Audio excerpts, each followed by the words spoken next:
আমরা দেখতে পাচ্ছি যে আর আমাদের যারা এই 2024-এর ছাত্র জনতার অভ্যুত্থানের আমাদের যে বীর শহীদেরা রয়েছেন সেই শহীদ পরিবারের সদস্যরা আজকে আমাদের এই সকালের পর থেকেই এই শাহবাগে তারা বসেছেন। আমরা আমাদের জায়গা থেকে যেটা মনে করি যে আমাদের শহীদ পরিবারের সদস্যরা আজকে তাদেরকে যদি এখানে এসে বসতে হয় এটা আমাদের সবার জন্য একটি লজ্জার বিষয়। আমরা আমাদের জায়গা থেকে একটা জিনিস মনে করি যে আমাদের যারা আহত যোদ্ধা রয়েছেন এবং শহীদ পরিবারের সদস্য রয়েছেন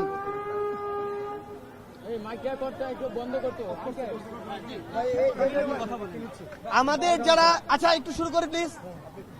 আমাদের যারা আহত যোদ্ধা রয়েছেন কিংবা আমাদের শহীদ পরিবার এখানে আজকে যারা সদস্যরা রয়েছেন তাদেরকে এখন পর্যন্ত ফাউন্ডেশনের জায়গা থেকে একটা যে আর্থিক সহযোগিতা দেওয়া হয়েছে এটা খুব বড় কোনো সহযোগিতা না। এটা দিয়ে পরিবারগুলো হয়তো কয়েক মাস চলতে পারে, এর বেশি আসলে সম্ভব না। তো আমরা আমাদের জায়গা থেকে মনে করি যে সরকার তার জায়গা থেকে যত দ্রুত এই পদক্ষেপগুলো নিতে পারতো আমাদের শহীদ পরিবারের পাশে দাঁড়ানোর জন্য তত দ্রুত তারা নিতে পারেনি। এবং আমাদের শহীদ পরিবারের অনেকেই ছিল যারা আসলে প্রধান কর্মজীবী ছিল, তাদের উপার্জনে ওই পরিবারটি চলতো। সেখানে তারা তাদের জায়গা থেকে তাদেরকে যত রকমের আর্থিক সহযোগিতা, কর্মসংস্থানের ব্যবস্থা করা, সম্মানের ব্যবস্থা করা কিংবা অন্যান্য যে সুযোগ সুবিধা সেটা তারা তাদের জায়গা থেকে বিভিন্ন সময় আমাদেরকে বলেছে তারা সেটি করছে। কিন্তু এই যে দ্রুত করা এবং এটার বাস্তবায়ন দেখা আমরা আমাদের জায়গা থেকে এখনো প্রত্যাশিত দেখতে পাইনি। সেই জায়গা থেকে আমাদের শহীদ পরিবাররা আজকে এখানে এসেছিলেন, এটা আমাদের সবার জন্য একটি আসলে দুঃখের এবং একই সাথে লজ্জারও বিষয়। তো আমরা আমাদের জায়গা থেকে শহীদ পরিবারদেরকে সাথে নিয়ে আমরা আমাদের যারা ছাত্র প্রতিনিধি সরকারে রয়েছে আমরা তাদের সাথে কথা বলেছি। আমরা তাদেরকে জানিয়েছি তারা আজকেই আমাদের সাথে এ বিষয়ে আমাদের শহীদ পরিবার একটি প্রতিনিধি দলের সাথে কথা বলবেন।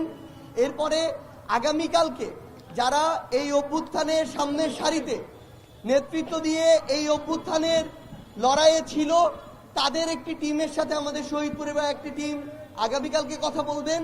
এবং আগামী রবিবারে আমাদের মাননীয় প্রধান উপদেষ্টা আমাদের শহীদ পরিবারের সাথে সাক্ষাৎ করার জন্য ইচ্ছা ব্যক্ত করেছেন এবং সেদিন শহীদ পরিবারের পক্ষ থেকে সকল প্রকার যৌক্তিক দাবিগুলো তুলে ধরা হবে এবং প্রত্যেকটি যৌক্তিক দাবি দ্রুততম সময়ের মধ্যে অবশ্যই আমাদের শহীদ পরিবারের জন্য সেটি শহীদ পরিবারকে বুঝে দিতে হবে। এবং সবচেয়ে গুরুত্বপূর্ণ বিষয় হচ্ছে এই সরকার তাদের জায়গা থেকে যদি এই খুনি হাসিনা এবং তার যেই দোসররা বাংলাদেশে আমার এই হাজার হাজার ভাইকে শহীদ করেছে, রক্তাক্ত করেছে, খুন করেছে, যদি এই খুনি হাসিনা এবং তাদের দোসরদের বিচার করতে না পারা যায় তবে সেটি হবে এই সরকারের সবচেয়ে বড় সীমাবদ্ধতা। এবং এটি আমরা আমাদের জীবনের বিনিময়ে হলেও এই অন্তর্বর্তীকালীন সরকারের সময়ে আমরা এটি আদায় করে নিব। যেই খুনি হাসিনার হুকুমে আমার শত শত ভাই বোনকে হত্যা করা হয়েছে সেই খুনি হাসিনা ভারতে বসে ভিডিও কনফারেন্সে নির্লজ্জের মতো বক্তব্য দেয়।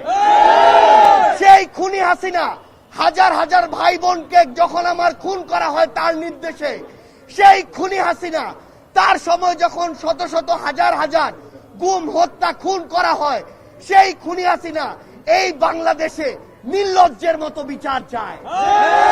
খুনি হাসিনার অবশ্যই বিচার হবে। খুনি হাসিনাকে এই বাংলাদেশে বিচার এনে এই বাংলাদেশে বিচার করা হবে এবং তার ওই বিচারের মঞ্চ হবে ফাঁসির মঞ্চ।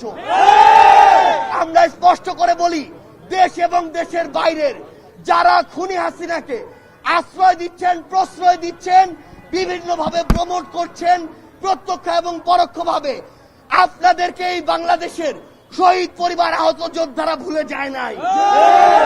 আপনাদেরকে এই বাংলাদেশের তরুণ প্রজন্ম তারা কিন্তু ভুলে যায় নাই। তারা ওই অভ্যুত্থানে একসাথে ঐক্যবদ্ধ হয়ে রাজপথে নেমেছিল, প্রয়োজন হলে আবার রাজপথে নেমে আপনাদেরকে বিচার করা থেকে শুরু করে আপনার অস্তিত্ব কিভাবে এই বাংলাদেশে আপনার অস্তিত্ব নিয়ে আপনি চলেন সেটা আপনাকে বিচারের সম্মুখীন করে আপনাকে বুঝিয়ে দেওয়া হবে এই বাংলাদেশের শহীদ পরিবার কি পারে, আহত যোদ্ধারা কি পারে, তরুণ প্রজন্ম কি পারে। এই অন্তর্বর্তীকালীন সরকারের সময় খুনি হাসিনা থেকে শুরু করে প্রত্যেক খুনের দায়ে জড়িত যারা রয়েছে, আওয়ামী লীগ, যুবলীগ, ছাত্রলীগের সন্ত্রাসীরা, ক্যাডাররা, ইভেন কতিপয় বিপদগামী যারা পুলিশ সদস্য সরাসরি এই হত্যাযজ্ঞে জড়িত ছিল, তাদেরকে উপযুক্ত বিচারের আওতায় নিয়ে আসতে হবে। অন্তর্বর্তীকালীন সরকার যদি এটি না পারে, তাহলে তাদের জায়গা থেকে অন্য বড় বড় গল্প দিয়ে কোনো লাভ নেই। সবার আগে আমার এই শহীদ পরিবার এবং আহত যোদ্ধাদের রক্তের বিচার করতে হবে, খুনের বিচার করতে হবে। আমরা আমাদের জায়গা থেকে আমাদের শহীদ পরিবারকে বলেছি যে আমরা যেই দায়িত্বটি এই অভ্যুত্থানে নিয়েছিলাম, সেই দায়িত্ব এখন নিচ্ছি। শহীদ পরিবারের এবং আমাদের আহত যোদ্ধাদের প্রয়োজনীয় দাবি দাওয়াগুলো যেই জায়গায় নিয়ে যাওয়া দরকার, যেভাবে নিয়ে যাওয়ার দরকার আমরা নিয়ে যাব, এবং প্রত্যেকটি যৌক্তিক দাবি পূরণের জন্য যা করা দরকার আমরা সেটাই করব। আবারও আপনাদের সাথে অবশ্যই দেখা হবে খুনি হাসিনা এবং তার দোসরদের বিরুদ্ধে, হয় রাজপথের সংগ্রামে অথবা তাদের ওই ফাঁসির মঞ্চে। আজকের আন্দোলন কি প্রত্যাহার করা হলো? এটা প্রত্যাহার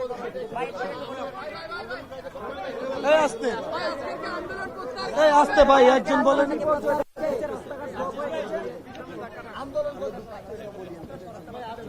আসলে আজকে জনভোগান্তির জন্য আমরা আন্তরিকভাবে দুঃখিত। আমি রবিউল আউয়াল ভূঁইয়া, শহীদ ইমাম হাসান তাইমের ভাই। তো আসলে আজকে জনভোগান্তির জন্য আমরা আন্তরিকভাবে দুঃখিত দেশবাসীর কাছে।